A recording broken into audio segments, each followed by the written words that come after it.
Hello everyone, this is Jen Russell, agweb.com online editor, here with your weekly Pest Watch report.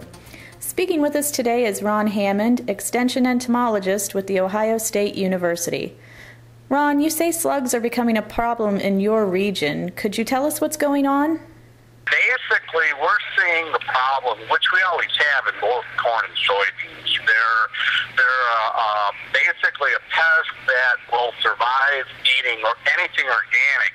And what happens is we happen to put either the corn or the soybean seeds into the field, and that's what slugs prefer to eat on as long as they're there. If we didn't plant anything, they would just eat on the decaying organic matter and just be fine. But we happen to put a crop into their on their table, and they do a good job feeding on both of them.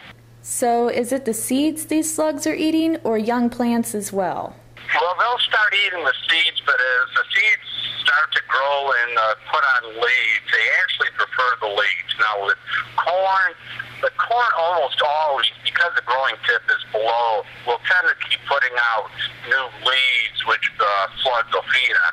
Now the soybeans, when the soybeans first germinate and they push up through the soil with their cotyledons and their growing tip, the slugs will start feeding on the cotyledons first or the growing tip if that happens to be the only thing there. And as soon as they get their first leaves, the unifoliate leaf, they'll actually switch over to the unifoliate leaf.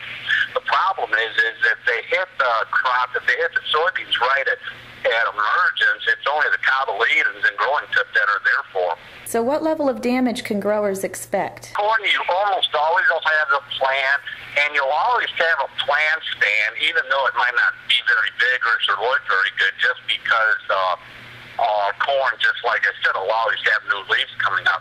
Soybeans, on the other hand, if they get really active in terms of their feeding right at the time of that soil emergence, they'll actually, you'll never even see the plants or stand. It'll just be completely barren. Now, if they happen to get out of the ground, get leaves on before the slugs start their major feeding, then it'll be more leaf feeding, and it can be very heavy then.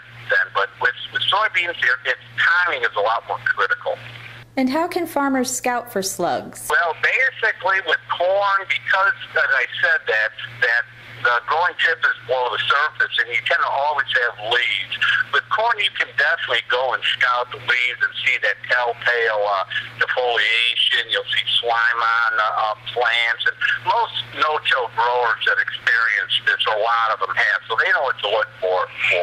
Now with soybeans, because of that timing issue, and with the plants just emerging, they almost have to be really safe. They should actually look underneath the soil residue in their problem fields to see if slugs are there and if they're starting to get fairly large. And if they're a good size and they've had stand problems before, we would actually recommend that they might want to consider a plant or a treatment application right about the time of emergence, so that in germination emergence, so they can protect those plants so they can get them out of the ground.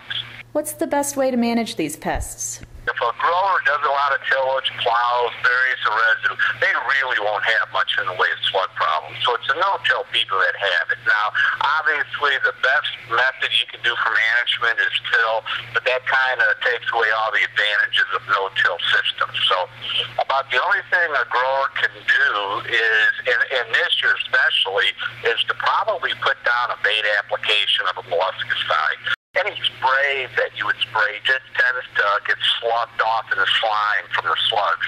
So spraying really doesn't do much of a problem. But like I said, it's really different this year because how early the slugs got active. Any final tips for our listeners? Growers have to be out there and scouting. We don't think all fields need treatment. It can be on an as-needed basis, but that's only determined by getting out there and doing your scouting or having somebody do the scouting for you and making good treatment decisions based on what you observe.